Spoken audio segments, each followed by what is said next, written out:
Vous avez certainement déjà entendu parler de Blue Lock, un animé qui est sorti récemment et qui a rapidement atteint un pic de popularité grâce à sa singularité et son approche innovatrice dans le domaine des Spoken. Aujourd'hui, je voulais vous parler d'un aspect particulier de Blue Lock, l'apprentissage de la défaite. Il est vrai que ces personnages sont tous très intéressants, mais pour l'intérêt de cette vidéo, centrons-nous sur la perspective d'Izagi. D'abord, pour ceux qui ne connaissent pas Blue Lock, je vous résume vite fait de quoi ça parle. Dans cet animé, on prend la perspective du jeune Izagi, un ado de 17 ans qui est fan du football et qui rêve de devenir un joueur professionnel sur la scène internationale au Japon. Et là, il était en train de jouer le match le plus important de sa carrière de lycéen. Un match qui lui permettrait non seulement de se qualifier aux ligues nationales, mais aussi de gagner un grand prestige et beaucoup de reconnaissance. Lorsque... C'est le moment, c'est maintenant ou jamais. Je vais la mettre en lucarne et je vais montrer au monde de quoi je suis capable. Mais putain, ferme-la! Tiens ta balle de merde! Et là, fort désespoir, il se trouve que le sgeg de son équipe c'était en fait le cousin de Giroud. Alors, frustré par son impuissance face à cette défaite, Izagi décide de quitter le football. Puis arrive une invitation au tout nouveau projet Blue Lock, une académie créée par le mastermind Ego, qui a invité plus de 300 jeunes attaquants du Japon, tout ce qui est pas attaquant c'est de la grosse merde de toute façon, afin de créer le joueur ultime qui serait capable d'élever l'équipe internationale du Japon afin qu'il puisse y retrouver la gloire. C'est une opportunité d'or pour Izagi, une opportunité sur laquelle il ne pourra pas s'en passer. Et alors, c'est là que sa vraie carrière commence. Et si vous vous rappelez bien, au tout début, notre petit Izagi était incompétent et ne sortait pas forcément du lot lorsqu'il est rentré dans le projet. Or on a pu voir de nos propres yeux qu'il a réussi à se surpasser et à prendre un niveau qui fait même suer les meilleurs parmi le top des 155 de son âge, et ce en 2 mois. Alors on se demande comment c'est possible. Eh bien les amis, ce n'est dû majoritairement qu'à une et une seule chose, l'assimilation de la défaite.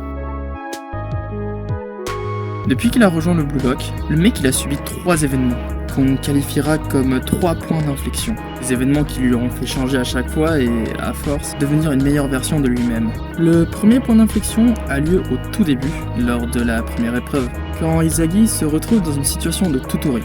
Là, il aurait parfaitement pu prendre l'option la plus sûre et tirer sur notre choc préféré, qui était la cible la plus facile à ce moment-là. Cependant, à cet instant même, il s'est dit « Si je ne prends aucun risque, et que je reste dans la conformité du choix le plus facile à chaque fois, qu'est-ce qui va changer du mois du passé ?» En fait, céder à la facilité ne va jamais lui faire progresser. Izagi a compris que s'il veut faire un changement, il faut commencer à prendre des risques et viser plus haut. C'est d'abord en acceptant ses faiblesses que l'on peut chercher à s'améliorer. Et je dis pas que ça soit facile, même fort au contraire.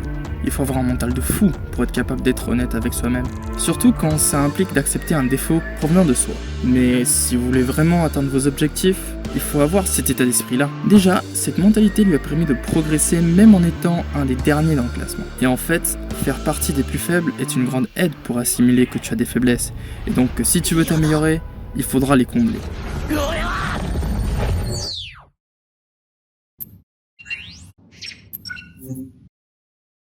Maintenant, c'est bien beau d'accepter nos faiblesses, mais pour l'instant, c'est pas vraiment ça qui crée du progrès quoi que ce soit. D'où l'intérêt du deuxième éveil d'Izagi. Certains pensent que c'est peut-être pendant le match contre l'équipe V, mais moi je dirais que ça va encore plus loin. Un événement de plus grande importance pour Izagi, c'était le face-à-face avec le mec principal d'Aohashi, Naru je sais pas quoi. Cette confrontation a une dynamique très intéressante, parce que à ce niveau, Naru et Izagi sont tous deux des joueurs du bas du classement. Ils se considèrent sans talent et ils sont bien conscients de leurs faiblesses. Sauf que la différence, c'est que Naruhaya, il a pris la défaite pour une vérité absolue, une réalité inchangeable. Pendant ce duel, ce qui a marqué la différence, c'est qu'Izagi était prêt à changer complètement et s'adapter pour s'améliorer encore et encore. Il n'a pas peur de se délaisser de tout ce qu'il a appris jusqu'à maintenant, s'il s'en rend compte que c'est pas utile. Se déconstruire et se reconstruire comme un puzzle, avec une nouvelle interprétation, c'est en ça que consiste la force d'Izagi. Ça a l'air de rien, mais c'est juste cette petite différence qui changera le score et qui fait que l'un soit supérieur à l'autre. En réalité, les deux joueurs étaient pas si loin en termes de niveau. C'est juste que Izagi était prêt à faire ce petit pas de plus. Adaptabilité. Être capable de lâcher tout ce que tu possèdes. Ce sont 2 choses qui ne sont pas faciles à obtenir, mais que, si tu en disposes, elles peuvent facilement devenir une des armes les plus létales de ton arsenal. En plus, Izagi a la chance que le Blue Lock lui sert comme forge pour ses armes, car cet environnement est spécialement conçu pour affiler au plus possible les joyaux de chacun. Mais si avec toutes ses capacités, Izagi semble inarrêtable, il n'y a qu'une chose qui peut le stopper, un ego largement plus grand que le sien.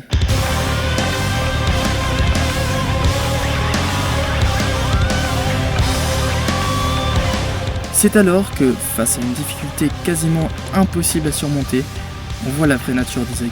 C'est pendant ce match qu'il peut mettre en pratique tout ce qu'il a appris. Il est conscient de ses faiblesses et juge Rin comme un joueur très supérieur à lui. Alors, il utilise ses capacités d'adaptation pour essayer de combler ce déséquilibre d'une façon ou d'une autre. Il est prêt à abandonner son propre style de jeu et se reconstruire pour trouver un moyen de contrer Rin. Sauf que, s'il y a une chose qu'il n'a pas pris en compte, c'est l'ego extraordinaire de Rin. Certes, jusqu'à présent, ces techniques ont marché car les adversaires auxquels Izagi a été confronté n'ont jamais eu un ego aussi gigantesque. Ou du moins, ils s'en sont vraiment jamais servis pour se valoriser. Ouais.